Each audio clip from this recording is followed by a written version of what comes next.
Hey, welcome back to Nexion Analytics, y'all. So today we're using Guardrails with TypeScript to ensure our data isn't compromised. So we're going to master two things, interfaces and type aliases. Check this out.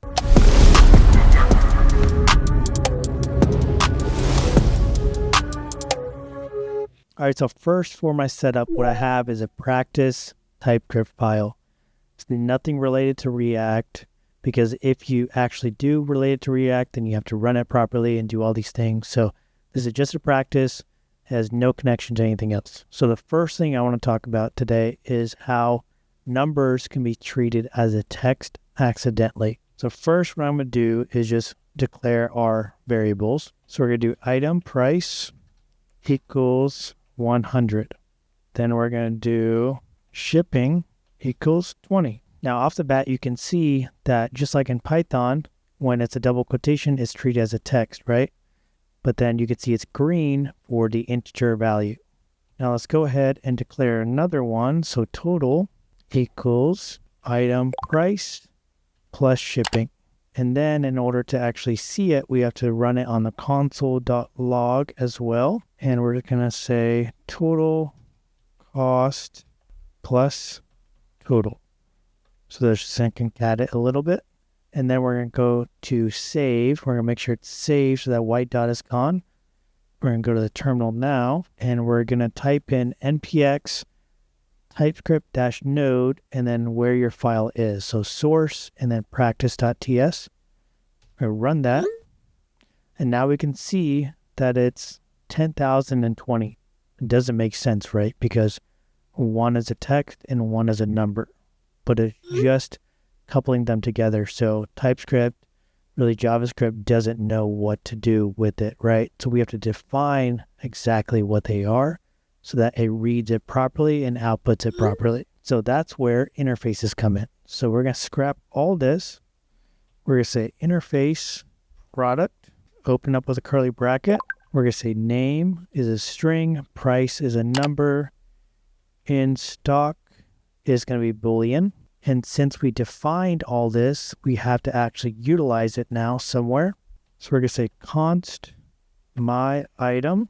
So this is going to be our variable name for my item, right? So what do I have from product? I have the name of laptop. So that's going to be the first name I have within my item list. I have price is $999, and then in stock is going to be true. And then we have everything identified from product here that's parent to me from product, defining what actual types they are, the data types. And now we want to see what the console logs will return.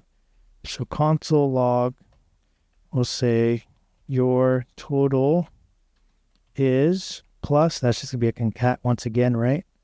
We're going to say my item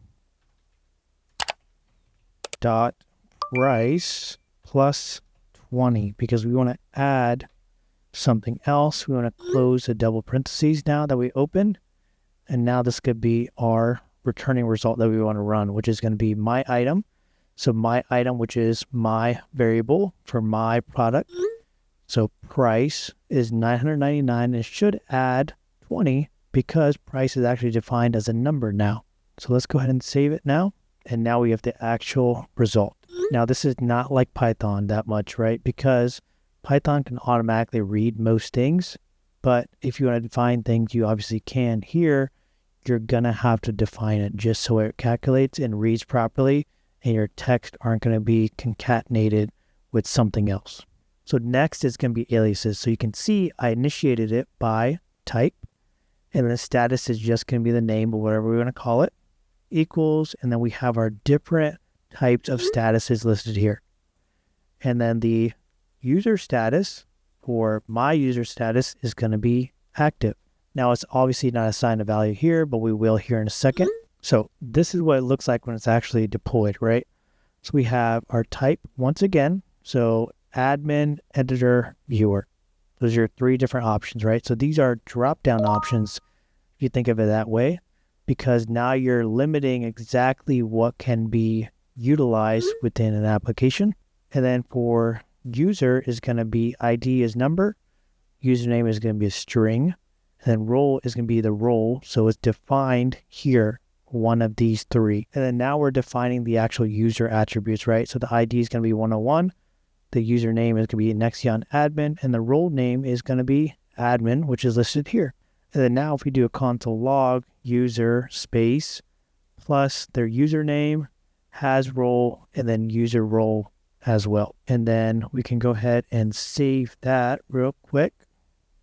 Go ahead and run this now and see what we come up with. User Nexion admin has a role admin. Now let's just say I don't put something correct. See, type admin is not assignable to type role. Did you mean admin? So it's automatically going to have a guardrail put in there, which is awesome, right? So I can readjust this and it's going to be listed as admin. Can fix that. And there we go. Now we're back to where we were. So by combining these two tools, you ensure that your app is crash proof. So interfaces protect the math, whereas aliases protect the logic. Well, hopefully this video helped you out. Let me know your thoughts down below. And as always, thanks for watching.